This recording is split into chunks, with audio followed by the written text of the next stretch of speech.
Le vrai visage de Jésus, Spinoza, brise le silence de l'Église. Il y avait un homme qui osa regarder Dieu dans les yeux et lui dire « Tu n'es pas ce qu'ils prétendent que tu es ». Imaginez un instant que tout ce que vous savez sur Jésus soit faux, que chaque prière murmuriée dans le silence des cathédrales, chaque larme versée devant un crucifix, chaque génuflexion devant l'autel ne soit qu'un écho déformé d'une vérité si révolutionnaire qu'elle fut enfouie pendant 2000 ans sous les décombres du mensonge organisé. Cette vérité, mes amis, fut révélée par un homme dont le nom même faisait trembler les fondations de l'Europe chrétienne, Baruch Spinoza. Nous sommes en 1656, dans les rues pavées d'Amsterdam, où l'odeur des épices des Indes se mélange au parfum des tulipes. Mais ce matin-là, une autre odeur flotte dans l'air, celle de la peur. Car dans cette ville qui se targue d'être le phare de la tolérance européenne, un jeune homme de 23 ans vient de commettre l'impensable. Il a osé dire la vérité. Le son des marteaux résonne contre les murs de la synagogue portugaise. Mais ce ne sont pas les marteaux des artisans qui construisent la prospérité hollandaise. Non, ce sont les coups sourds qui clouent un décret sur la porte de bois, chaque frappe résonnant comme un glas funèbre.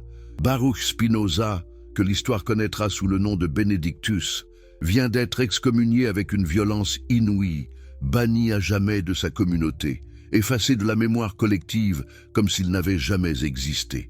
Mais savez-vous pourquoi un simple polisseur de lentilles a provoqué une telle terreur parmi les rabbins d'Amsterdam?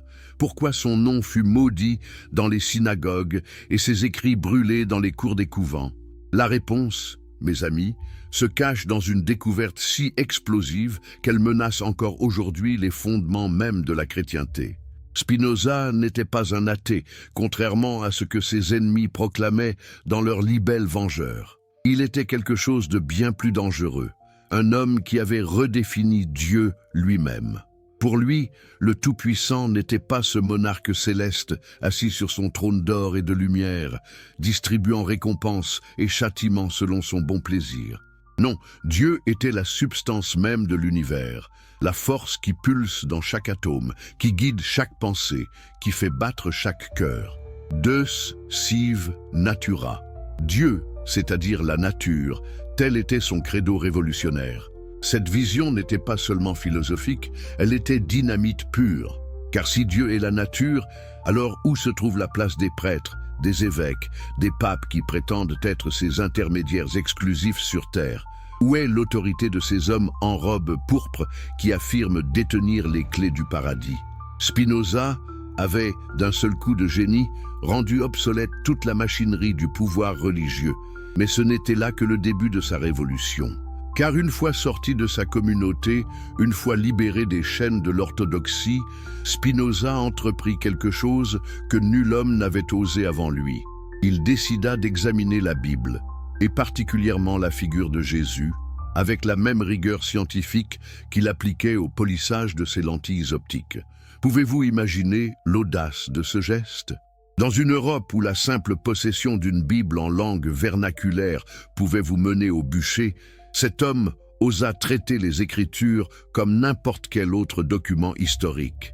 Il les disséqua, les analysa, les examina sous tous les angles, cherchant non pas la vérité révélée, mais la vérité humaine qui se cachait derrière les symboles et les métaphores. Et ce qu'il découvrit dans ses analyses secrètes, dans ses manuscrits cachés que ses amis fidèles se transmettaient comme des reliques interdites, allait changer à jamais notre compréhension de l'homme de Nazareth. Dans le silence de son modeste atelier, éclairé par la lueur tremblante des chandelles, Spinoza polissait ses lentilles le jour et polissait la vérité la nuit. Car c'est bien de cela qu'il s'agissait. Rendre plus claire, plus nette, plus précise la vision que nous avons de la réalité. Et la réalité qu'il découvrit concernant Jésus était si différente de l'image officielle qu'elle aurait fait s'écrouler toute la chrétienté si elle avait été révélée au grand jour. Imaginez sa surprise qu'en plongeant dans les textes araméens et grecs, il découvrit que Jésus n'avait jamais prétendu être Dieu. Jamais. Pas une seule fois dans les sources les plus anciennes. Cette divinisation était venue plus tard, bien plus tard, fruit de décisions politiques prises dans les conciles impériaux du IVe siècle. Le Jésus historique était un homme, certes extraordinaire, mais un homme néanmoins. Mais alors, qui était-il vraiment, cet homme qui avait bouleversé le cours de l'histoire? Spinoza, armé de sa méthode révolutionnaire d'analyse textuelle, se mit à reconstituer pièce par pièce le vrai visage du Nazaréen. Et ce visage, mes amis, était celui d'un révolutionnaire. Pas un révolutionnaire au sens où nous l'entendons aujourd'hui, avec ses armes et ses barricades. Non, Jésus était quelque chose de bien plus subversif, un révolutionnaire de l'esprit. Chaque parabole qu'il racontait était une bombe lancée contre l'ordre établi de son temps. Quand il parlait des derniers qui seraient les premiers, il ne décrivait pas un lointain royaume céleste. Il appelait à renverser ici et maintenant les hiérarchies sociales qui écrasaient les pauvres et les opprimés. Avez-vous jamais remarqué comme les paraboles de Jésus sont toujours politiquement incorrectes? Le bon samaritain qui fait honte aux prêtres, la prostituée qui entre au paradis avant les dévots, les ouvriers de la dernière heure payés autant que ceux du matin, chacune de ces histoires était un crachat au visage de l'establishment religieux et social de l'époque. Spinoza découvrit que Jésus était, en réalité, le critique le plus féroce de la religion institutionnelle que l'humanité ait jamais connue. Ses invectives contre les pharisiens et les docteurs de la loi n'étaient pas de simples querelles théologiques. C'était une guerre totale, déclarée à tous ceux qui utilisaient Dieu pour asservir leurs semblables. Et les miracles, me direz-vous? Ces prodiges qui font la gloire des évangiles. Spinoza, avec sa rigueur de scientifique, montra que ces événements extraordinaires n'avaient nul besoin de violer les lois naturelles pour être vrais. Un homme qui comprend parfaitement les mécanismes de l'âme humaine peut effectivement ressusciter les morts, non pas en ramenant des cadavres à la vie, mais en réveillant les consciences endormies, en libérant les esprits enchaînés par l'ignorance et la peur. Car c'était là le vrai miracle de Jésus, selon Spinoza. Il avait découvert comment vivre en parfaite harmonie avec sa nature humaine la plus élevée. Il était ce que le philosophe appelait un homme libre, quelqu'un qui avait transcendé toutes les passions destructrices, toutes les illusions, toutes les peurs qui maintiennent l'humanité dans l'esclavage spirituel. Mais comment un tel homme, un tel libérateur, avait-il pu devenir le symbole d'une religion de soumission et de culpabilité? Comment ces paroles de feu s'étaient-elles transformées en berceuses pour endormir la conscience des peuples? C'est là que Spinoza fit sa découverte la plus troublante. L'histoire du christianisme, réalisa-t-il, était celle d'une gigantesque opération de récupération. Incapable de détruire le mouvement de Jésus par la persécution, l'Empire romain avait opté pour une stratégie bien plus subtile et efficace: l'absorption. Constantin ne s'était pas converti au christianisme, il avait converti le christianisme à l'Empire. Chaque étape de cette transformation était calculée avec une précision machiavélique. La figure révolutionnaire de Jésus fut progressivement domestiquée, transformée d'insurgé en icône, de libérateur en gardien de l'ordre établi.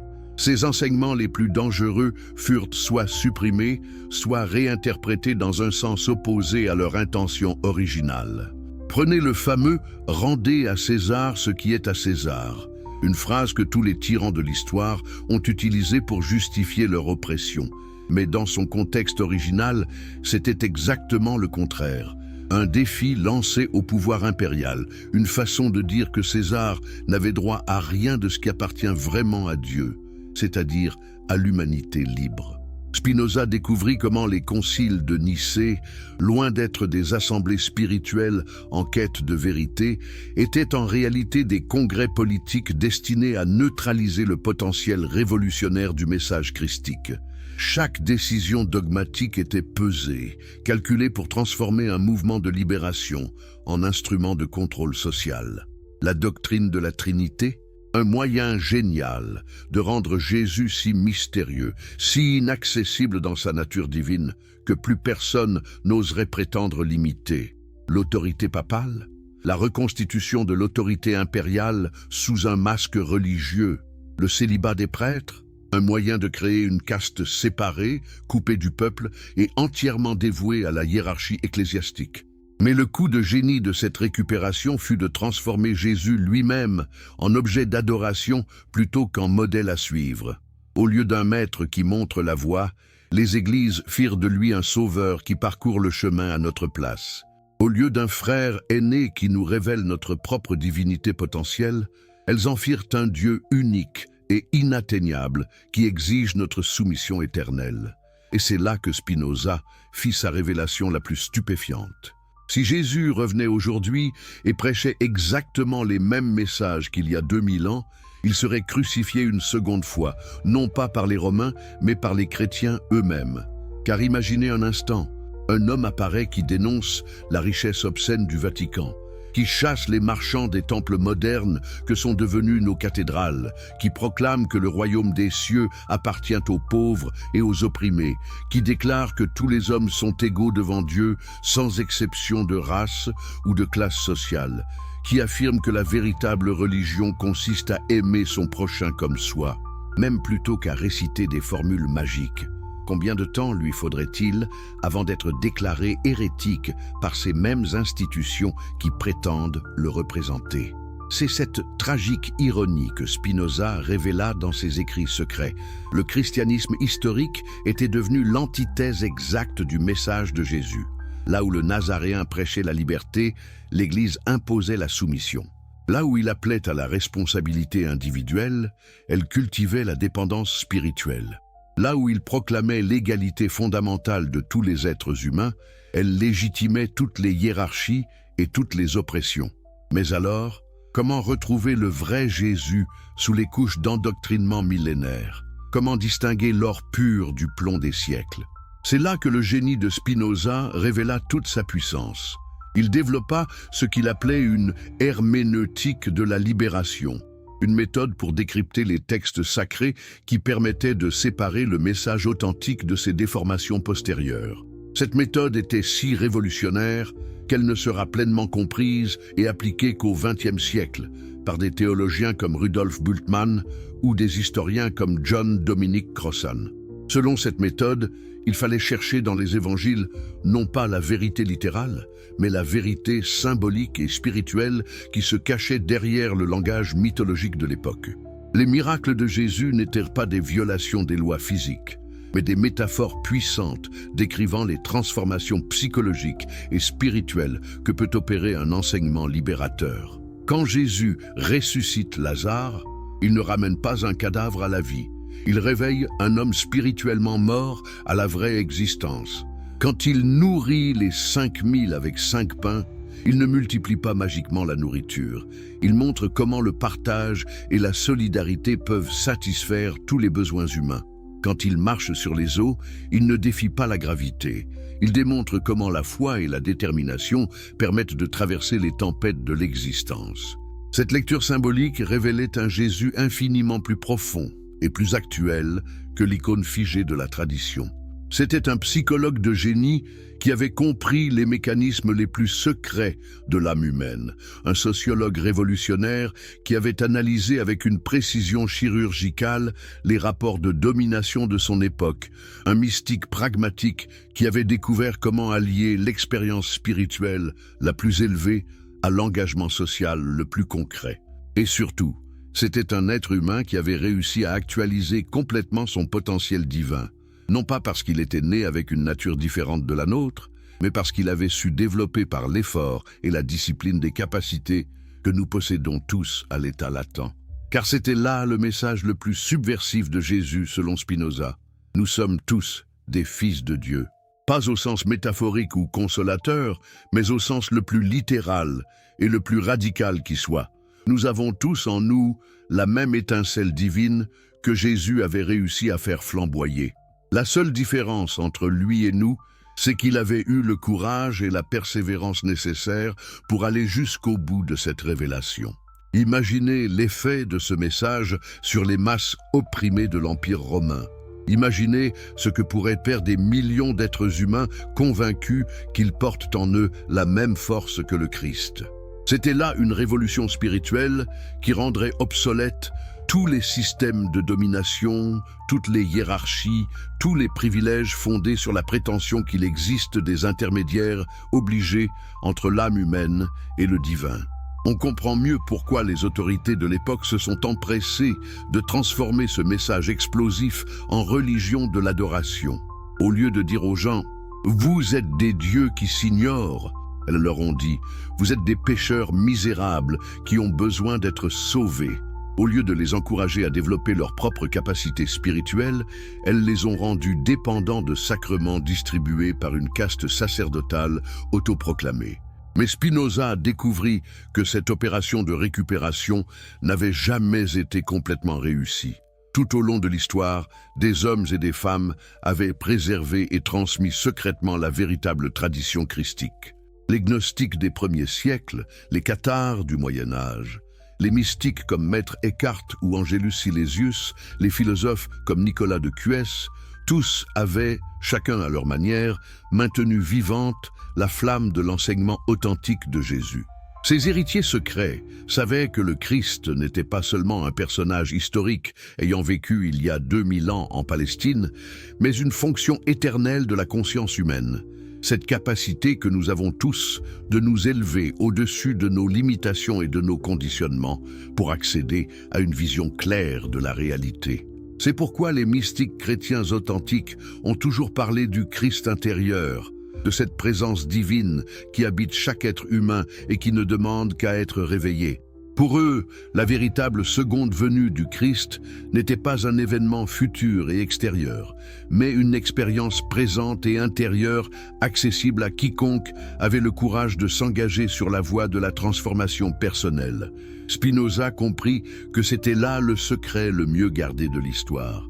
Jésus n'était pas venu pour fonder une nouvelle religion, mais pour révéler à chaque être humain sa nature divine originelle. Il n'était pas venu comme un sauveur extérieur, mais comme un éveilleur, un catalyseur, un révélateur de ce que nous sommes vraiment au plus profond de nous-mêmes. Cette révélation était si dangereuse pour l'ordre établi que toutes les forces réactionnaires de l'histoire s'étaient liguées pour l'occulter. Car si les peuples découvraient qu'ils n'ont besoin d'aucun intermédiaire pour accéder au divin, s'ils comprenaient qu'ils portent en eux la même lumière que le Christ, alors toute l'architecture du pouvoir religieux et politique s'écroulerait d'un coup. C'est pourquoi Spinoza vécut ces dernières années dans une semi-clandestinité, entouré d'un cercle restreint de disciples fidèles qui jurèrent de préserver et de transmettre ses découvertes révolutionnaires. Il savait que son époque n'était pas prête pour de telles révélations, mais il avait confiance en l'avenir de l'humanité.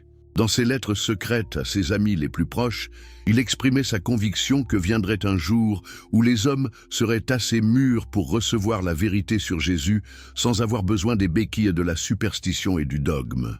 Ce jour-là, prophétisait-il, la vraie religion de Jésus pourrait enfin renaître de ses cendres et offrir à l'humanité la libération spirituelle qu'elle attend depuis des millénaires. Mais était-ce là une prophétie utopique ou une prédiction réaliste ? Et si Spinoza avait raison, si notre époque était effectivement celle du grand dévoilement, que cela signifierait-il pour l'avenir de la spiritualité humaine? La réponse à ces questions se trouve peut-être dans un fait troublant que Spinoza avait prédit avec 3 siècles d'avance, l'effondrement progressif du christianisme institutionnel sous le poids de ses propres contradictions. Car regardez autour de vous, les églises se vident, les scandales se multiplient, la crédibilité morale du clergé s'érode chaque jour davantage. Parallèlement, la soif de spiritualité authentique n'a jamais été aussi forte dans nos sociétés occidentales. N'est-ce pas exactement ce que Spinoza avait prévu? La destruction de la religion falsifiée pour permettre la renaissance de la spiritualité véritable. La chute de l'idole pour laisser place au réveil du Dieu intérieur. Et si le moment était enfin venu de découvrir le vrai visage de Jésus, ce visage que Spinoza avait entrevu dans la solitude de son atelier d'Amsterdam? Et si l'heure était venue de comprendre que nous ne sommes pas des créatures misérables en quête de salut, mais des êtres divins en cours de révélation? Cette révélation, mes amis, pourrait bien être la plus grande révolution de l'histoire humaine, car elle ne se contenterait pas de changer nos idées. Elle transformerait notre être même. Elle réveillerait en nous des capacités que nous n'osons même pas imaginer. Elle ferait de nous les véritables fils et filles de cette lumière éternelle que Jésus était venu révéler au monde. Mais sommes-nous prêts pour une telle révolution ? Avons-nous le courage d'abandonner nos illusions rassurantes pour embrasser une vérité qui nous rendrait libres, mais aussi terriblement responsables ? La suite de cette histoire extraordinaire nous le dira. Le vrai visage de Jésus. Spinoza révèle la conspiration des siècles. La plus grande victoire du diable fut de convaincre le monde que Jésus était Dieu, car ainsi, personne ne tenterait de devenir comme lui. Imaginez que tout ce que vous croyez savoir sur l'homme le plus influent de l'histoire soit un mensonge soigneusement orchestré. Que diriez-vous si je vous révélais qu'un philosophe persécuté du XVIIe siècle avait découvert la véritable identité de Jésus, une vérité si dangereuse qu'elle fut enterrée pendant des siècles par ceux-là même qui prétendaient le servir? Dans les ombres de son modeste atelier d'Amsterdam, entouré de l'arôme du verre poli et de l'huile de lampe, Baruch Spinoza ne se contentait plus de polir des lentilles optiques. Il affûtait les lentilles de la compréhension humaine, scrutant les évangiles avec la même précision chirurgicale qu'il apportait à son artisanat. Mais cette fois, il ne cherchait pas la clarté optique. Il traquait quelque chose de bien plus précieux et dangereux. La vérité sur l'homme qui avait changé le cours de l'histoire. Ce qu'il découvrit dans ses lettres secrètes à ses amis les plus intimes dépassait tout ce que ses contemporains auraient pu imaginer. Spinoza avait mis à nu ce qu'il considérait comme la plus grande conspiration de l'histoire humaine, la transformation délibérée de Jésus, de maître en idole, de guide en objet d'adoration, de révolutionnaire en symbole de conformité. C'était une opération d'ingénierie sociale si sophistiquée qu'elle avait fonctionné pendant des millénaires, trompant des milliards d'âmes en quête de vérité. Mais comment une telle mascarade avait-elle pu perdurer si longtemps? Et plus troublant encore, qui étaient les architectes de cette mystification colossale? Les mains tremblantes de Spinoza traçaient des notes dans les marges de manuscrits interdits, révélant une vérité qui ferait s'effondrer les cathédrales si elle venait à être connue. L'Empire romain, incapable de détruire le mouvement chrétien par la force brute, avait opté pour une stratégie infiniment plus subtile et perverse, la cooptation totale. Il n'avait pas crucifié le christianisme, il l'avait embrassé pour mieux l'étouffer. Vous voyez, Constantin n'avait jamais vraiment embrassé le christianisme. C'était le christianisme qui avait été forcé d'embrasser l'Empire. Dans un tour de force politique d'une brillance machiavélique, la religion de Jésus fut transformée en outil de contrôle impérial, doté d'une hiérarchie ecclésiastique qui reflétait parfaitement la structure politique romaine. Le rebelle de Nazareth, celui qui avait chassé les marchands du temple et défié l'autorité religieuse établie, fut métamorphosé en garant de l'ordre social qu'il avait combattu. Spinoza découvrit dans ses recherches clandestines comment cette alchimie du pouvoir s'était opérée. Les conciles de Nicée n'étaient pas des réunions théologiques inspirées par l'Esprit Saint, mais des opérations politiques sophistiquées destinées à transformer les enseignements dangereux de Jésus en doctrine sûre pour le statu quo. Chaque décision dogmatique était calculée avec une précision militaire pour neutraliser le potentiel révolutionnaire du message original. La Trinité, la divinité du Christ, l'autorité papale, tout avait été construit pierre par pierre pour maintenir les masses dans un état de dépendance spirituelle permanente. Mais quel était le génie diabolique de cette stratégie? En déclarant Jésus comme étant Dieu lui-même, les architectes de cette conspiration avaient accompli quelque chose de remarquablement pervers. Ils avaient rendu l'imitation de Jésus non seulement impossible, mais blasphématoire. Réfléchissez-y un instant. Si Jésus est Dieu, alors ses actions et ses enseignements deviennent par définition inimitables pour de simples mortels. Nous ne pouvons qu'adorer de loin, supplier et espérer une grâce que nous ne méritons pas. Mais si Jésus était un homme, certes un homme extraordinaire qui avait atteint la perfection de la nature humaine, alors ses pas deviennent un chemin que nous pouvons tous emprunter. C'était là le cœur de la découverte explosive de Spinoza. Jésus n'était pas venu pour être adoré, il était venu pour être imité. Il n'était pas descendu du ciel pour nous sauver, mais il nous avait montré comment nous sauver nous-mêmes. Dans ses analyses textuelles secrètes, Spinoza démontrait avec une précision dévastatrice comment des passages entiers des évangiles avaient été altérés, ajoutés ou réinterprétés pour soutenir la narrative officielle de l'Église. Le Jésus historique, juif révolutionnaire, critique féroce de l'autorité religieuse, défenseur des opprimés, avait été graduellement remplacé par un Jésus mythique qui légitimait toutes les structures que le Jésus réel avait combattues. Mais la découverte la plus troublante de Spinoza concernait les propres disciples de Jésus. Paul de Tarse, Pierre, les pères de l'Église, tous avaient, consciemment ou non, trahi le message révolutionnaire de leur maître. Paul en particulier était devenu dans l'analyse spinoziste le véritable fondateur du christianisme institutionnel, transformant la philosophie de libération de Jésus en religion de soumission. Était-ce un accident de l'histoire ou une trahison délibérée? Spinoza penchait pour la seconde hypothèse.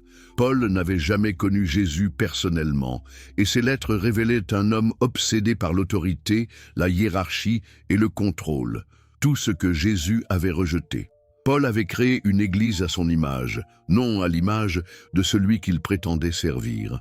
Cette révélation était si dangereuse qu'elle expliquait pourquoi les œuvres de Spinoza avaient été placées sur l'index Librorum Prohibitorum, aux côtés des textes les plus périlleux de l'histoire. L'Église savait instinctivement que si les véritables enseignements de Jésus étaient redécouverts, son monopole spirituel s'effondrerait comme un château de cartes. Mais tous ne s'étaient pas laissés duper par cette mystification millénaire. Dans ses recherches les plus secrètes, Spinoza avait découvert une lignée cachée de penseurs, gnostiques, cathares, mystiques soufis, kabbalistes, qui avaient préservé des fragments de la vérité originelle sur Jésus à travers les siècles, payant un prix terrible pour leur résistance. Ils étaient les véritables chrétiens, persécutés par l'institution même qui prétendait représenter le Christ. Ces gardiens de la flamme secrète avaient compris ce que Spinoza redécouvrait, que Jésus avait été le premier et le plus grand rationaliste de l'histoire, un homme qui avait réussi à vivre complètement selon la nature humaine dans sa forme la plus élevée. Il n'accomplissait pas de miracles en violant les lois naturelles, mais en les maîtrisant complètement grâce à une compréhension parfaite de la réalité. C'était ce que Spinoza appelait l'homme libre. Quelqu'un qui s'était libéré de toutes les passions destructrices et vivait en harmonie absolue avec le cosmos. Jésus avait découvert ce que le philosophe hollandais considérait comme la force la plus puissante de l'univers, l'amour intellectuel pour toute l'existence. Pas l'amour sentimental et possessif que nous connaissons, mais une forme d'amour qui naît de la compréhension parfaite de la réalité. C'était cette force qui permettait à Jésus de ressusciter les morts, non pas littéralement, mais en éveillant les gens de leur mort spirituelle, de leur ignorance et de leur haine. Il guérissait les aveugles en ouvrant leurs yeux spirituels, purifiait les lépreux en les libérant de la maladie de l'âme qu'est la séparation d'avec l'universel. Mais si cette interprétation était correcte, qu'est-ce que cela signifiait pour l'immortalité et la vie éternelle ? Spinoza avait révélé que Jésus avait découvert le véritable sens de la vie éternelle, non pas une existence fantomatique dans quelque royaume céleste, mais l'immortalité qui vient du fait de devenir partie intégrante de la structure éternelle de la réalité par la connaissance et l'amour. C'était une immortalité conquise, non offerte, une transcendance atteinte par l'effort humain, non par la grâce divine. Et voici le plus radical. Jésus n'était pas venu pour être un sauveur externe, mais pour montrer à chaque être humain comment éveiller le Christ intérieur, cette étincelle de perfection rationnelle et amoureuse qui existe potentiellement en chacun de nous. Jésus était moins un Dieu à adorer qu'une carte à suivre vers notre propre divinité latente. Chaque parabole était un manuel de transformation personnelle, chaque miracle une démonstration de ce que l'humanité peut accomplir quand elle réalise pleinement sa nature. Mais pourquoi cette vérité avait-elle été cachée pendant 2000 ans? La réponse de Spinoza était aussi simple qu'elle était terrifiante. parce que des humains éveillés sont ingouvernables. Une humanité qui comprend sa propre nature divine n'a besoin ni de prêtre, ni de roi, ni d'aucune autorité externe pour lui dire comment vivre, aimer ou penser. L'establishment religieux et politique avait donc un intérêt vital à maintenir l'humanité dans un état d'infantilisme spirituel permanent. Tant que les gens croiraient qu'ils sont des pécheurs nés, incapables de bien sans intervention divine, ils resteraient dépendants des institutions qui promettent de les sauver, moyennant soumission et obéissance. Spinoza réalisa que cette conspiration n'était pas nécessairement consciente chez tous ses participants.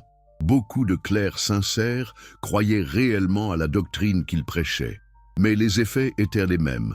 L'humanité restait enchaînée à des vérités qui étaient en fait des mensonges, adorant un Jésus falsifié qui légitimait son propre asservissement. Le génie de cette manipulation était qu'elle se présentait comme son contraire. Plus l'Église prêchait l'humilité et la soumission, plus elle apparaissait vertueuse. Plus elle éloignait les fidèles de leur propre pouvoir spirituel, plus elle semblait sainte. C'était un système parfait de contrôle mental qui s'auto-perpétuait, chaque génération transmettant inconsciemment les chaînes à la suivante. Mais Spinoza savait que la vérité est comme une graine. Elle peut être enterrée pendant des millénaires, mais quand elle trouve le terrain approprié, rien ne peut empêcher sa germination. Il avait planté cette graine explosive dans les fondations mêmes de la civilisation occidentale, attendant le moment propice pour la détonation. Sur son lit de mort, à l'âge de 44 ans seulement, Spinoza chuchota à son médecin des mots qui résonneraient à travers les siècles. L'œuvre ne fait que commencer. Il savait que ses idées sur Jésus étaient de la dynamite pure, capable de faire exploser 2000 ans d'orthodoxie chrétienne. C'est pourquoi il avait soigneusement planté cette dynamite dans les fondations de la pensée occidentale, attendant le moment opportun pour l'explosion. Car Spinoza avait créé un réseau secret de disciples qui préserveraient et développeraient ses idées sur Jésus à travers les générations. Kant, Hegel, Nietzsche, Einstein, tous avaient bu à cette source cachée, chacun contribuant à la lente érosion du christianisme institutionnel. Ils étaient les véritables apôtres de Spinoza, propageant un nouvel évangile de raison et de liberté humaine. Le philosophe hollandais avait prédit qu'un temps viendrait où l'humanité serait assez mûre pour recevoir la vérité sur Jésus sans avoir besoin des béquilles de la superstition et du dogme. Le XXIe siècle, avec sa science avancée et sa soif d'authenticité spirituelle, serait le moment de la grande révélation. Les découvertes archéologiques, les études historico-critiques de la Bible, la psychologie moderne, tout confirmait les intuitions révolutionnaires du philosophe d'Amsterdam. Les manuscrits de Qumran, l'évangile de Thomas, les recherches sur le Jésus historique, chaque nouvelle découverte validait la vision spinoziste d'un Jésus humain, révolutionnaire et radicalement différent de l'icône domestiquée des églises. Pour Spinoza, la seconde venue du Christ ne serait pas un événement surnaturel, mais l'éveil collectif de l'humanité à sa propre nature divine. Jésus revenait non pas du ciel, mais de l'oubli, émergeant des pages censurées de l'histoire pour réclamer son message original de libération humaine. C'était une résurrection intellectuelle et morale, non physique. La vision finale de Spinoza était celle d'une humanité qui avait enfin compris le véritable message de Jésus. Et que chaque être humain est capable de transcendance, que le royaume des cieux est en nous, que nous sommes tous enfants de Dieu au sens le plus littéral et radical possible.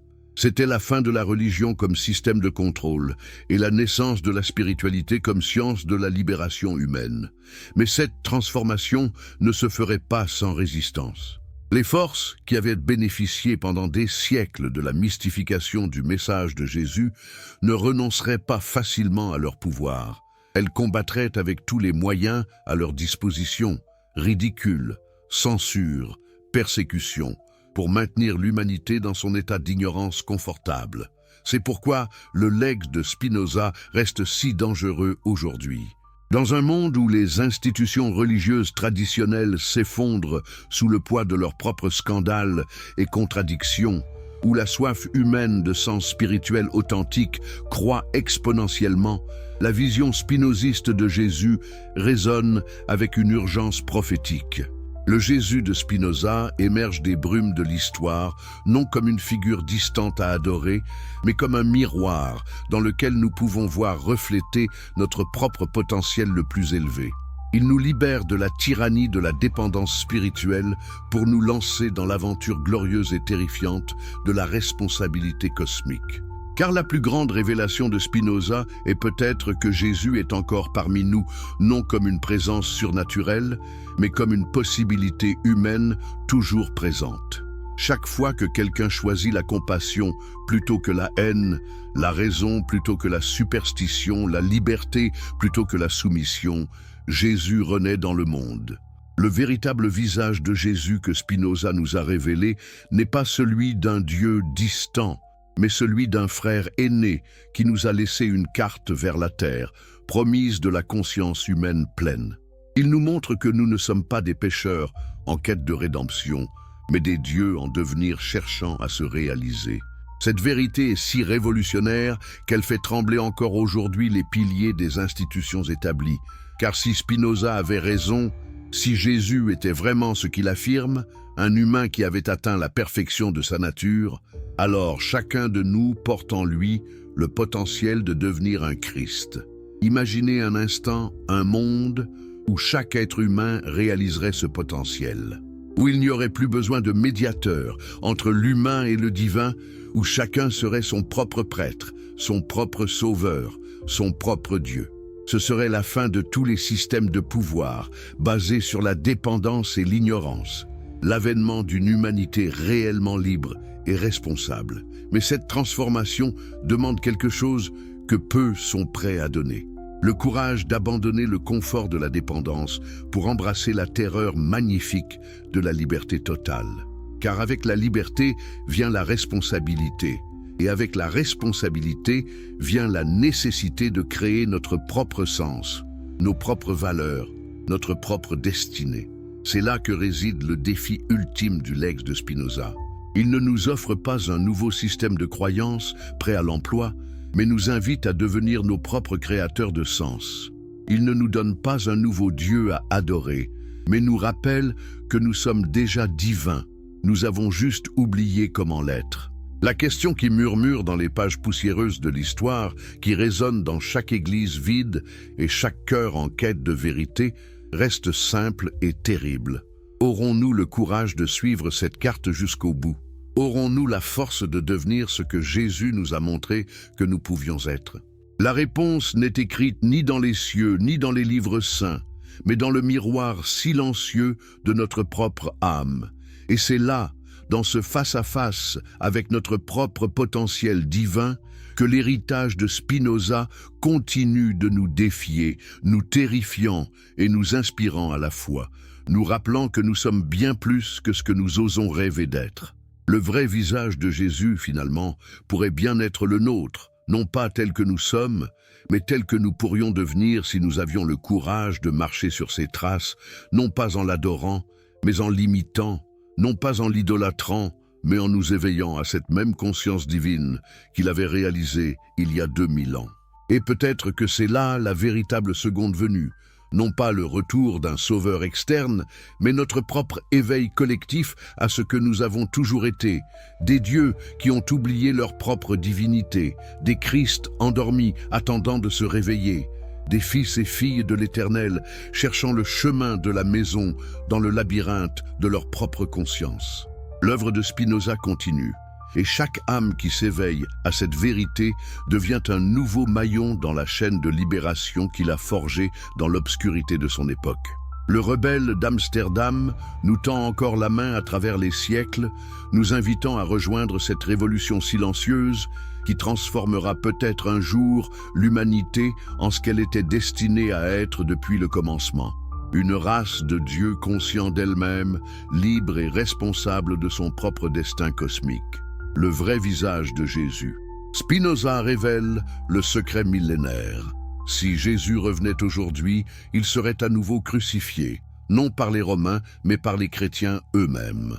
Dans les recoins poussiéreux des archives vaticanes, un manuscrit dort depuis des siècles, marqué du sceau de l'Index Librorum Prohibitorum, la liste noire des livres que l'Église considère si dangereux qu'ils pourraient ébranler les fondements mêmes de la chrétienté.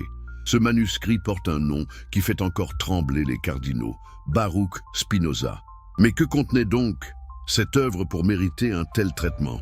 Et surtout, quelle vérité sur Jésus était si explosive qu'elle devait être cachée au monde pendant 4 siècles? Imaginez un instant, et si tout ce que vous pensiez savoir sur Jésus était le produit de la plus grande campagne de désinformation de l'histoire humaine? Et si le véritable enseignement du Nazaréen était si révolutionnaire, si libérateur, si dangereux pour les pouvoirs établis qu'il avait fallu le travestir, le domestiquer, le transformer en son exact contraire pour préserver l'ordre social?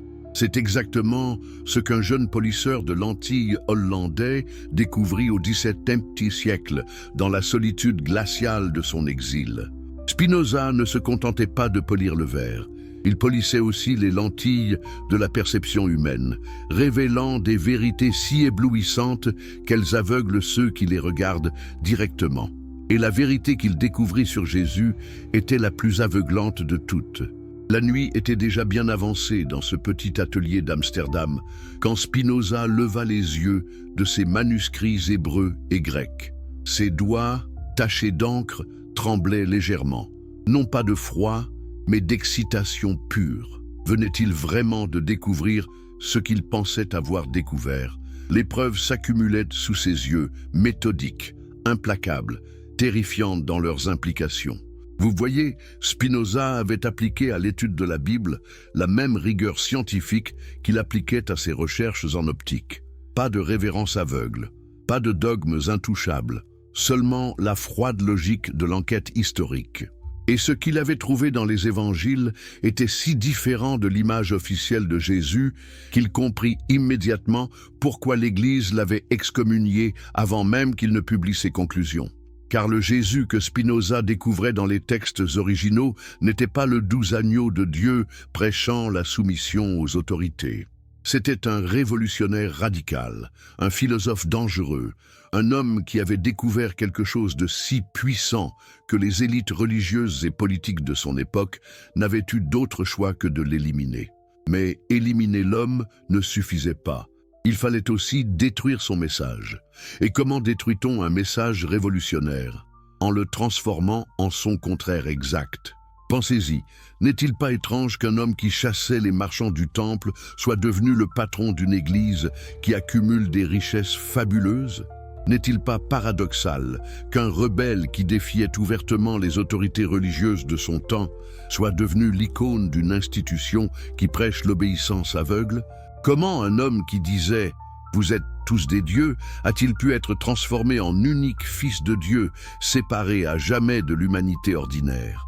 Spinoza avait trouvé les réponses dans les plis cachés de l'histoire, dans les contradictions des textes canoniques, dans les silences éloquents des archives ecclésiastiques.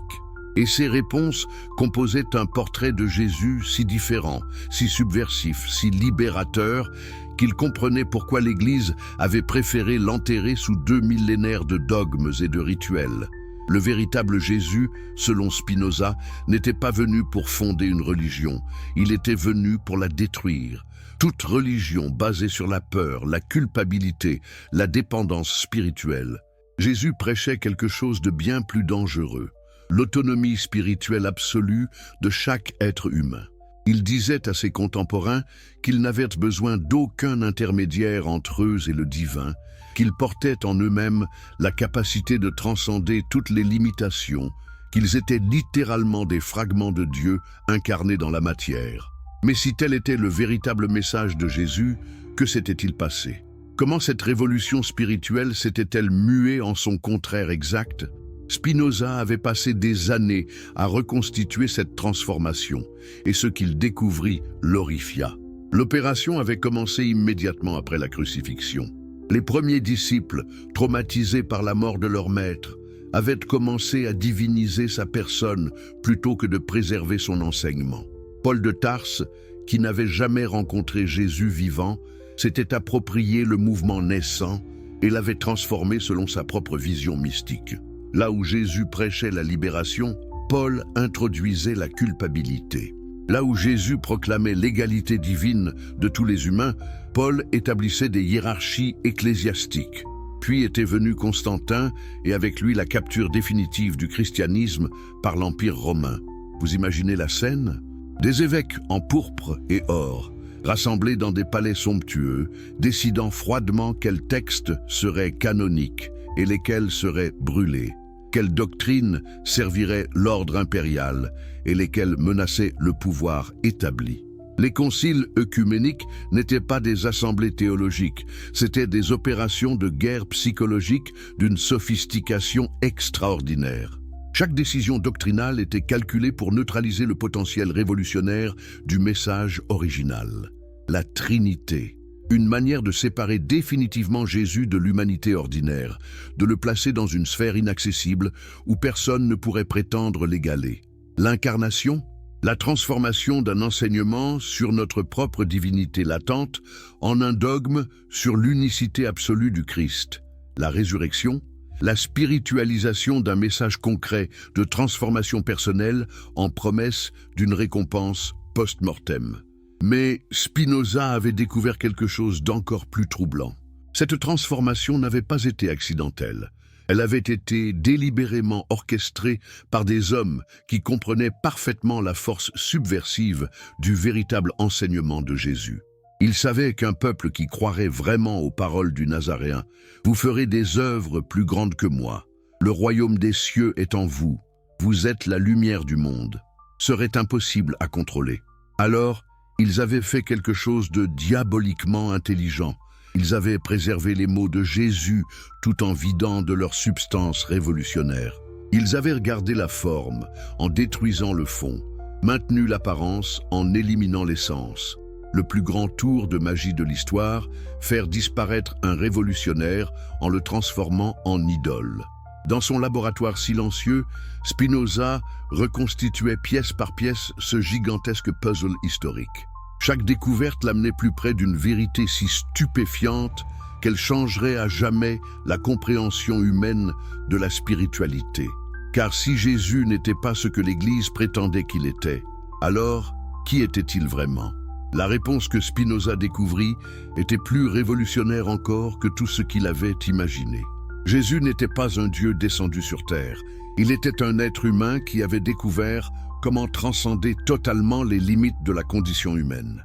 Un homme qui avait réalisé pleinement le potentiel divin inscrit dans chaque conscience. Un prototype de ce que nous pourrions tous devenir si nous suivions vraiment son exemple plutôt que de l'adorer de loin. Mais comment avait-il accompli cette transformation extraordinaire? Spinoza trouva la réponse dans les fragments authentiques des enseignements de Jésus, ceux que la censure ecclésiastique n'avait pas réussi à effacer complètement. Jésus avait développé ce que nous appellerions aujourd'hui une science de la conscience, une méthode précise pour libérer l'esprit humain de toutes ses limitations auto-imposées. Cette méthode reposait sur 3 piliers fondamentaux que Spinoza identifia avec une précision chirurgicale. D'abord, la connaissance de soi absolue. Jésus avait appris à observer sa propre conscience avec une clarté impitoyable, dissolvant un à un tous les voiles de l'illusion et de l'auto-tromperie.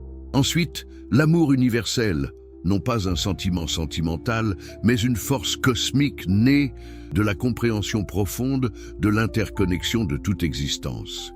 Enfin, la volonté inébranlable de manifester cette réalisation dans le monde concret, quels qu'en soient les coûts personnels. C'était cette combinaison unique qui avait permis à Jésus de réaliser ce que ses contemporains avaient interprété comme des miracles. Spinoza démontrait que ces prodiges n'étaient pas des violations des lois naturelles, mais leur application la plus élevée. Un homme qui comprend parfaitement les forces qui gouvernent l'esprit humain peut effectivement ressusciter les morts, en réveillant chez les autres leur propre potentiel endormi.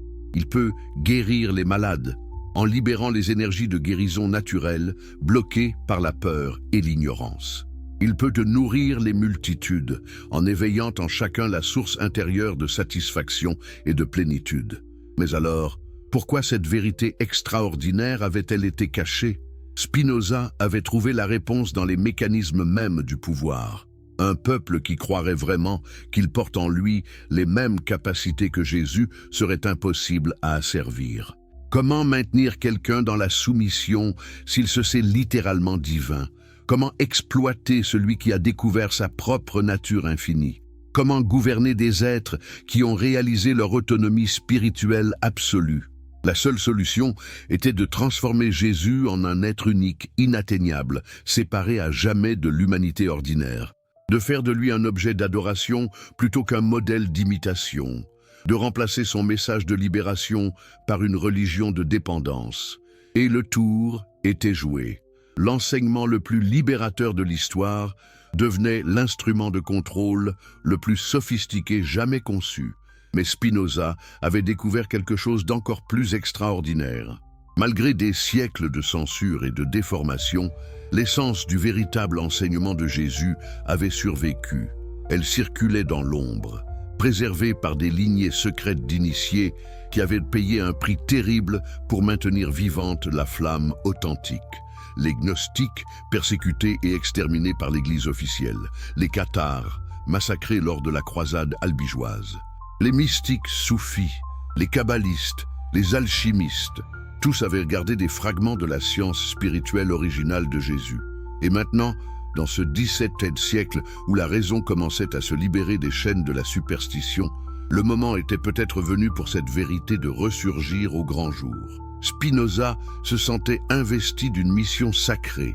Restaurer le véritable visage de Jésus, libérer son enseignement des déformations séculaires, rendre à l'humanité l'héritage spirituel qui lui avait été volé. Mais il savait aussi les dangers qu'il encourait. Sa propre excommunication n'était qu'un avant-goût de ce qui l'attendait s'il révélait publiquement ses découvertes. L'Inquisition brûlait encore des livres et parfois leurs auteurs. Les autorités civiles, étroitement liées au pouvoir religieux, n'hésiteraient pas à l'emprisonner ou pire. Comment faire pour transmettre cette vérité explosive sans se faire détruire en même temps? Spinoza élabora alors une stratégie d'une subtilité extraordinaire. Plutôt que de proclamer directement ses découvertes sur Jésus, il développerait une philosophie qui créerait le cadre conceptuel nécessaire pour les comprendre. Il planterait les graines d'une révolution intellectuelle qui prendrait des siècles à germer, mais qui finirait inévitablement par faire exploser les mensonges millénaires. Son système philosophique était en réalité un cheval de Troie, gigantesque, introduit au cœur de la civilisation occidentale. En apparence, il parlait de métaphysique abstraite, d'éthique rationnelle, de politique démocratique. Mais au niveau le plus profond, chaque concept, chaque argument, chaque démonstration préparait l'humanité à retrouver le véritable enseignement de Jésus. La notion spinoziste de Dieu comme substance unique de l'univers préparait les esprits à comprendre que nous ne sommes pas séparés du divin, mais ses expressions directes. Sa théorie des affects comme fluctuation de la puissance d'agir annonçait la science spirituelle de Jésus pour transformer les passions destructrices en amour universel. Son concept de liberté comme nécessité comprise révélait le secret de la volonté inébranlable du Nazaréen. Et surtout, son approche rigoureusement scientifique de la spiritualité libérait cette dernière des brumes de la superstition et du mysticisme pour en faire une discipline aussi précise que les mathématiques ou la physique. Jésus n'était plus un objet de foi aveugle, mais un modèle de réalisation humaine que chacun pouvait étudier, comprendre et imiter selon des méthodes vérifiables. Mais Spinoza savait qu'il ne verrait pas lui-même l'accomplissement de son plan. Cette révolution prendrait des générations, peut-être des siècles. Il fallait d'abord que l'humanité mûrisse suffisamment pour supporter la vérité, sans sombrer dans le chaos. Il fallait que la science progresse au point de valider ses intuitions sur la nature humaine. Il fallait que les structures religieuses traditionnelles s'effondrent sous le poids de leurs propres contradictions pour que l'authentique spiritualité puisse renaître. Alors, dans ses derniers écrits, Spinoza cacha des indices, des clés, des cartes au trésor destinées aux chercheurs futurs qui auraient les yeux pour voir et les oreilles pour entendre. Il savait qu'un jour, Quand les temps seraient mûrs, quelqu'un suivrait ses traces et achèverait l'œuvre commencée. Quelqu'un découvrirait dans ces textes les instructions codées pour retrouver le véritable visage de Jésus. Et ce jour-là, pensait-il en contemplant les étoiles par la fenêtre de son atelier, l'humanité vivrait une seconde renaissance. Non plus seulement intellectuelle comme au XVe siècle, mais spirituelle. Une renaissance qui libérerait enfin le potentiel divin endormi dans chaque conscience humaine. Mais jusqu'à ce jour, il faudrait attendre et préparer. Car la vérité sur Jésus était une arme si puissante qu'elle ne pouvait être maniée que par des mains parfaitement pures et des cœurs totalement libres. Entre de mauvaises mains, elle pourrait détruire la civilisation. Entre les bonnes mains, elle pourrait la transfigurer. Et vous qui lisez ces lignes aujourd'hui, dans ce 21e siècle où les anciens mensonges s'effritent et où l'humanité cherche désespérément un nouveau sens à son existence, n'êtes-vous pas précisément celui ou celle que Spinoza attendait? N'êtes-vous pas ce chercheur futur pour qui il a dissimulé ses clés secrètes dans les plis de ses œuvres philosophiques?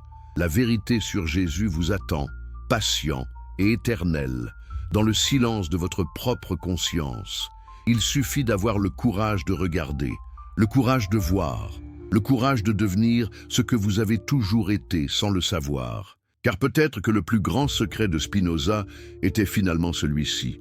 Jésus n'est jamais mort. Il attend, au cœur de chacun d'entre nous, le moment où nous aurons enfin la force de le laisser ressusciter. Les murmures de l'éternité. 20. Un récit sur les origines cachées. Il existe des mensonges si parfaits qu'ils deviennent plus vrais que la vérité elle-même. Cette phrase résonne dans l'air comme l'écho d'un secret millénaire, et pourtant peu d'entre nous osent s'arrêter pour contempler sa signification profonde. Imaginez un instant que tout ce que vous croyez savoir sur les origines de la création divine ne soit en réalité qu'une magnifique symphonie composée à partir de fragments épars, une mosaïque brillante assemblée par un génie capable de transformer l'ordinaire en extraordinaire. Que diriez-vous si je vous révélais que l'une des narrations les plus sacrées de l'humanité cache en son cœur un mystère si troublant qu'il pourrait ébranler les fondements mêmes de votre compréhension du divin? Dans les sables brûlants de l'Arabie du 7e siècle, alors que les caravanes traçaient leur route serpentine entre les oasis et que les étoiles guidaient les voyageurs nocturnes, quelque chose d'extraordinaire était en train de naître. Mais cette naissance n'était pas celle d'une révélation tombée directement du ciel, comme un météore céleste, illuminant soudainement l'obscurité du désert. Non, c'était quelque chose de bien plus subtil, de bien plus humain et paradoxalement de bien plus divin que tout ce que les fidèles avaient jamais imaginé. Avez-vous déjà observé un maître tisseur à l'œuvre? Ses doigts agiles sélectionnent avec une précision millimétrique chaque fil coloré, chaque texture, chaque nuance qui donnera vie à sa tapisserie. Le résultat final semble magique, comme si l'image avait toujours existé, attendant simplement d'être révélée. Pourtant, nous savons tous que derrière cette apparente spontanéité se cache un processus complexe de sélection, d'arrangement et de création consciente. Que se passerait-il si nous appliquions cette même logique à l'émergence de certaines narrations sacrées? L'histoire que je m'apprête à vous révéler commence bien avant la naissance de celui qui deviendrait le prophète de l'islam.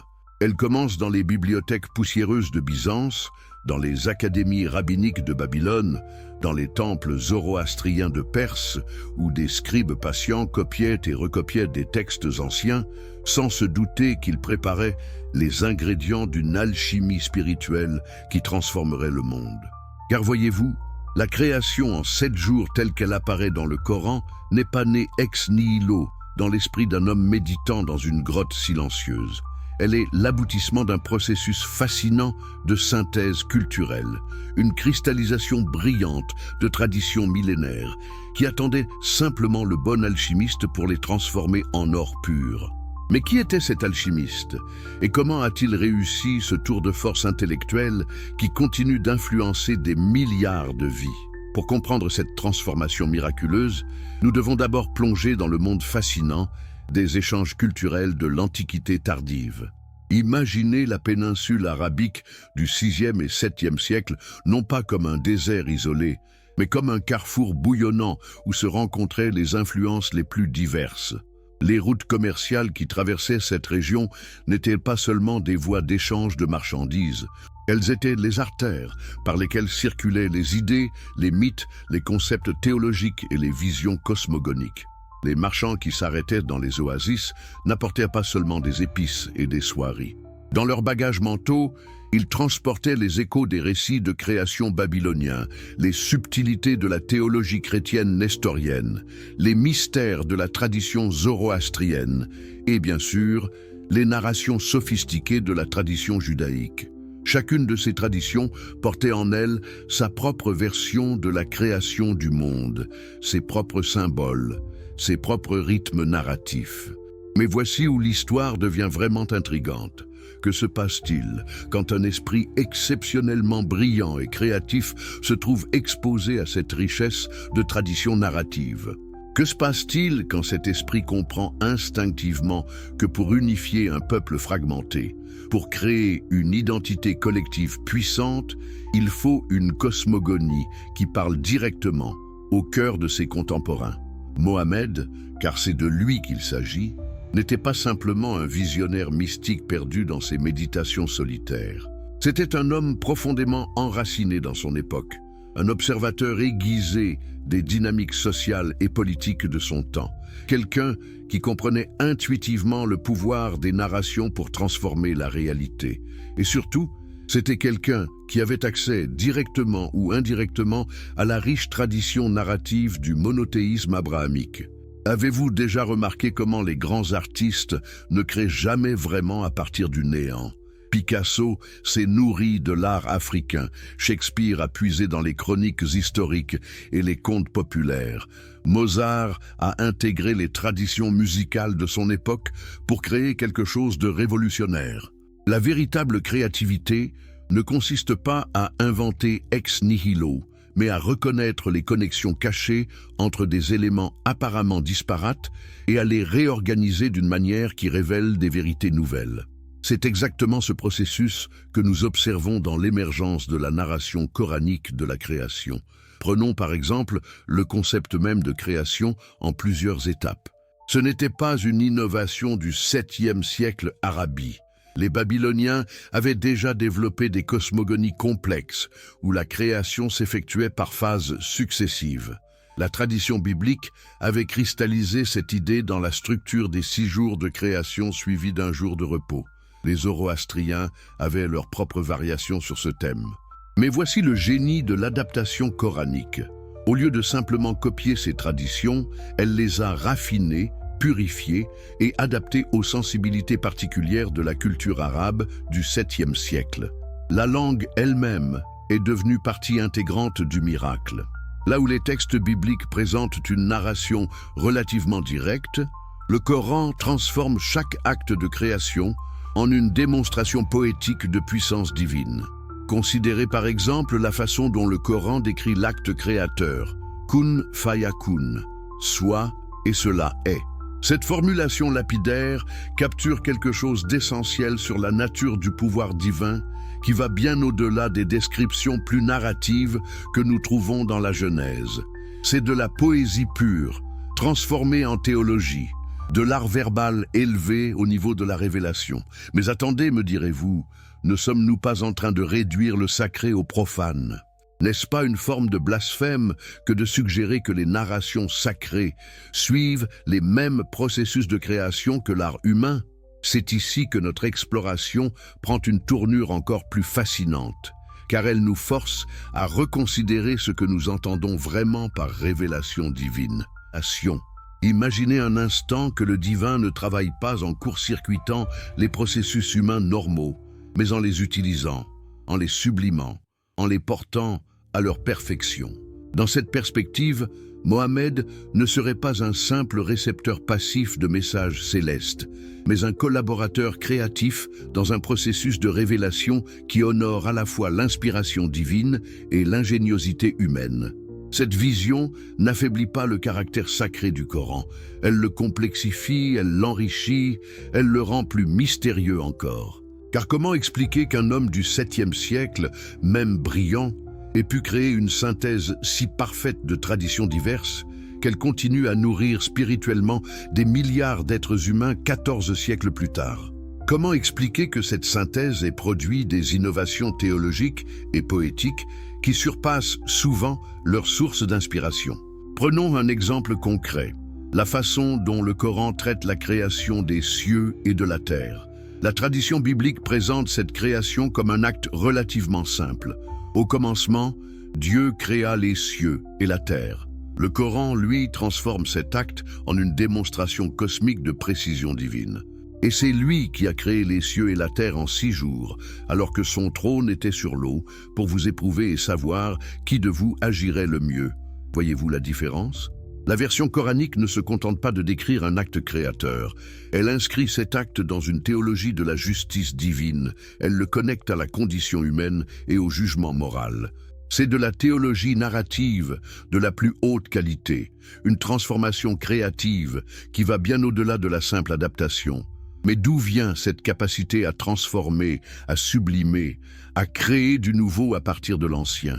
Ici, nous touchons au cœur du mystère de la personnalité de Mohammed. Les sources historiques nous le décrivent comme un homme exceptionnellement doué pour l'observation et la synthèse. Quelqu'un qui savait écouter et qui possédait une mémoire prodigieuse. Plus important encore, c'était quelqu'un qui comprenait instinctivement le pouvoir des mots et des images pour mouvoir les cœurs humains. Avez-vous déjà remarqué comment certaines personnes semblent avoir un don naturel pour saisir l'essence d'idées complexes et les reformuler d'une manière qui les rend soudainement claires et puissantes? C'est exactement ce talent que nous observons à l'œuvre dans la formation du Coran. Mohammed ne se contentait pas d'absorber les traditions religieuses de son époque. Il les digérait, les métabolisait et les retransmettait sous une forme qui semblait à la fois familière et révolutionnaire. Prenons l'exemple de la création d'Adam à partir d'argile. Cette image n'était pas nouvelle. Nous la retrouvons dans les traditions mésopotamiennes, dans la Bible, dans diverses mythologies antiques. Mais observez comment le Coran traite ce motif. Et certes, nous avons créé l'homme d'argile crissante, extraite d'une boue malléable. L'ajout de ces détails sensoriels, l'argile qui crisse, la boue malléable, transforme une image conceptuelle en expérience presque tactile. C'est de la poésie appliquée à la théologie. Mais il y a plus. Le processus créatif que nous observons ne se limite pas à la reformulation poétique d'idées existantes. Il y a aussi une dimension d'innovation théologique remarquable. Par exemple, l'insistance coranique sur l'unicité absolue de Dieu, Tawhid, va plus loin que les monothéismes précédents dans sa rigueur conceptuelle. De même, l'idée que la création entière chante les louanges du Créateur introduit une dimension mystique qui était moins développée dans les traditions antérieures. Ces innovations ne sont pas des accidents. Elles révèlent un esprit théologique d'une sophistication remarquable, capable non seulement d'absorber et de synthétiser, mais aussi de développer et d'approfondir. C'est cette combinaison de réception créative et d'innovation conceptuelle qui donne au Coran sa puissance unique et durable. Mais revenons à notre question centrale. Comment cette alchimie spirituelle s'est-elle concrètement opérée? Comment les influences diverses se sont-elles cristallisées en une narration cohérente et puissante? Ici, nous devons imaginer un processus qui s'est probablement étalé sur des années, peut-être des décennies. Mohammed n'a pas reçu le Coran en une seule révélation foudroyante. Selon la tradition islamique elle-même, le processus s'est étalé sur plus de 20 ans, avec des révélations qui répondaient souvent à des circonstances particulières, à des questions spécifiques, à des défis du moment. Cette temporalité étalée est cruciale pour comprendre comment la synthèse créative s'est opérée. Imaginez Mohammed dans sa grotte de Hira, non pas comme un récepteur passif de messages divins, mais comme un méditant profond qui rumine les traditions spirituelles de son époque, qui cherche les connexions cachées, qui laisse son inconscient créatif faire son travail de synthèse. Dans cette solitude contemplative, les fragments de sagesse accumulés au fil des années commencent à se réorganiser, à former de nouveaux patterns, à révéler de nouvelles significations. C'est un processus que connaissent bien tous les créateurs, cette phase mystérieuse, où les éléments disparates soudainement se connectent, où les pièces du puzzle trouvent leur place, où quelque chose de nouveau et de cohérent émerge du chaos apparent des influences. Les psychologues de la créativité appellent cela l'illumination, ce moment où la solution apparaît soudainement, pleinement formée, comme si elle avait toujours existé. Mais voici ce qui rend le cas de Mohamed si fascinant. Cette illumination créative s'est doublée d'une expérience spirituelle si intense qu'elle a transformé le processus créatif en révélation religieuse. Au lieu de dire « j'ai eu une idée géniale », Mohamed a dit « Dieu m'a parlé ». Au lieu de présenter sa synthèse créative comme le fruit de sa réflexion personnelle, il l'a présentée comme la parole même du Créateur.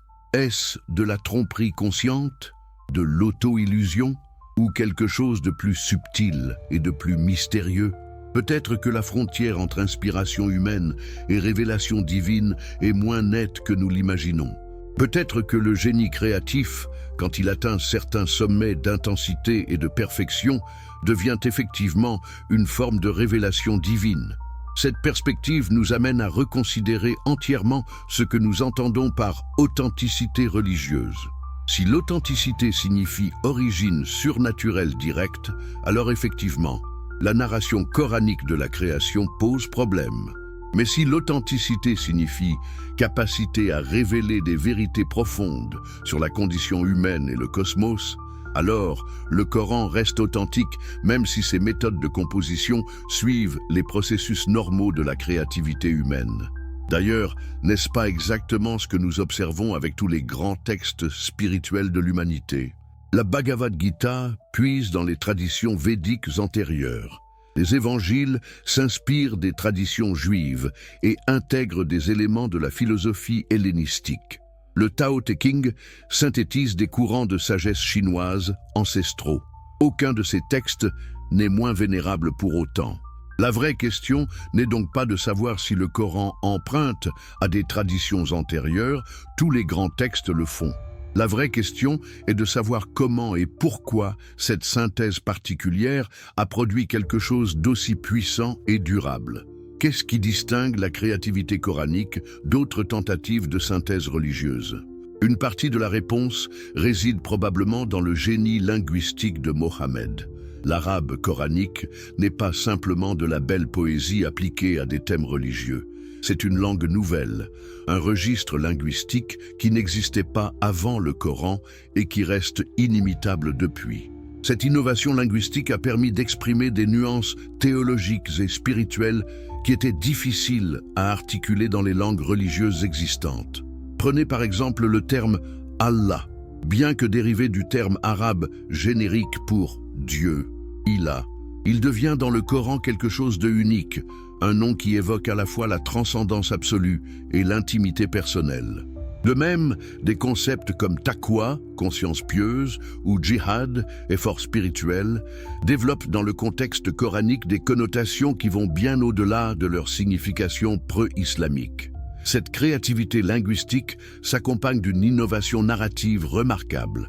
Contrairement aux textes bibliques qui racontent souvent de manière linéaire, le Coran développe une technique narrative circulaire, où les mêmes thèmes reviennent sous des angles différents, où chaque répétition approfondit et enrichit la signification. C'est une technique qui semble parfaitement adaptée à la mentalité orale de l'époque, mais qui révèle aussi une sophistication littéraire extraordinaire. Mais revenons spécifiquement à la narration de la création en 7 jours. Comment cette synthèse particulière s'est-elle opérée? Quels éléments ont été sélectionnés? Quels ont été transformés? Quels ont été ajoutés? D'abord, la structure temporelle elle-même. L'idée de création en plusieurs jours vient évidemment de la tradition biblique, mais le Coran la modifie subtilement. Là où la Genèse parle de 7 jours, 6 de création plus 1 de repos, le Coran parle de 6 jours de création, mais sans mentionner explicitement un jour de repos divin. Cette modification n'est pas anodine. Elle évite l'anthropomorphisme, qui pourrait suggérer que Dieu a besoin de se reposer. Ensuite, le contenu de chaque jour. Ici, nous voyons un mélange fascinant d'éléments bibliques et d'innovations coraniques. La séparation de la lumière et des ténèbres, la création du firmament, l'organisation de la terre et des mers, tous ces éléments trouvent des échos dans la Genèse. Mais le Coran les réorganise, les recontextualise, les enrichit de détails et de nuances qui leur donnent une saveur distinctement islamique. Plus important encore, le Coran inscrit cette narration de création dans une théologie de la souveraineté divine qui va plus loin que ses prédécesseurs. Chaque acte créateur devient une démonstration de la toute-puissance d'Allah. Chaque jour révèle un aspect de sa sagesse et de sa miséricorde. La création n'est pas simplement un événement passé. C'est un témoignage permanent de la grandeur divine qui continue à se déployer dans l'expérience de chaque croyant. Cette transformation de la narration cosmogonique en théologie vivante révèle quelque chose d'essentiel sur le génie de Mohammed, sa capacité à transformer des récits mythiques en expériences spirituelles contemporaines. Les 7 jours de création ne sont plus seulement une explication sur les origines du monde. Ils deviennent un modèle pour l'organisation de la vie spirituelle, un rappel quotidien de la dépendance de toute créature envers son Créateur. Mais comment Mohammed a-t-il acquis cette maîtrise des traditions narratives antérieures? Ici, nous devons faire appel à notre imagination historique, car les sources directes sont limitées.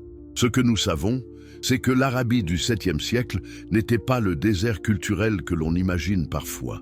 La Mecque était un centre commercial international où se rencontraient des influences venues de Byzance, de Perse, d'Éthiopie, d'Inde. Mohammed lui-même était un marchand qui a vraisemblablement voyagé, qui a eu des contacts avec des communautés chrétiennes et juives, qui a été exposé aux débats théologiques de son époque. Sa première épouse, Khadija, était une femme d'affaires prospère qui avait probablement ses propres réseaux intellectuels. Son cousin Waraka ibn Nawfal était un chrétien érudit qui connaissait les Écritures. Tout cela suggère un environnement intellectuel beaucoup plus riche qu'on ne l'imagine souvent. Dans ce contexte, l'émergence d'une synthèse créative comme le Coran devient non pas miraculeuse au sens surnaturel, mais remarquable au sens humain. C'est le produit d'un esprit exceptionnellement doué, opérant dans un environnement culturellement stimulant, avec accès à des traditions narratives riches et diverses. Mais voici ce qui est vraiment fascinant. Même si nous acceptons cette explication naturelle de la Genèse coranique, le mystère ne disparaît pas pour autant. Il se déplace simplement. Au lieu de nous demander comment Dieu a révélé le Coran, nous nous demandons comment un homme du 7e siècle a pu créer quelque chose d'aussi sophistiqué, d'aussi durable, d'aussi transformateur. Car n'oublions pas les résultats. Cette synthèse créative particulière n'est pas restée confinée aux cercles intellectuels de l'époque. Elle a conquis des empires, transformé des civilisations, inspiré des siècles d'art, de philosophie, de mystique. Elle continue aujourd'hui à nourrir spirituellement plus d'1,5 milliard d'êtres humains. Comment expliquer un tel succès si nous ne faisons appel qu'au seul processus humain ordinaire? Peut-être que la réponse réside justement dans cette synthèse entre le divin et l'humain, entre l'inspiration et la créativité, entre la tradition et l'innovation. Peut-être que Mohammed n'était ni un simple copiste, ni un récepteur passif de révélation divine, mais quelque chose de plus mystérieux, un collaborateur créatif dans un processus de révélation qui honore à la fois la transcendance divine et l'ingéniosité humaine. Cette perspective transforme notre compréhension non seulement du Coran, mais de la révélation religieuse en général. Au lieu d'opposer le divin et l'humain, elle suggère qu'ils peuvent travailler ensemble, que l'inspiration divine peut s'exprimer à travers les processus créatifs humains les plus sophistiqués. Et ainsi, notre exploration de la création en 7 jours dans le Coran nous amène à une conclusion paradoxale. Plus nous comprenons les processus humains qui ont présidé à sa formation, plus nous sommes émerveillés par le résultat. Le mystère ne disparaît pas, il s'approfondit. Car comment expliquer qu'une synthèse créative, même brillante, ait pu produire quelque chose d'aussi transformateur et d'aussi durable? Peut-être que c'est là le vrai miracle.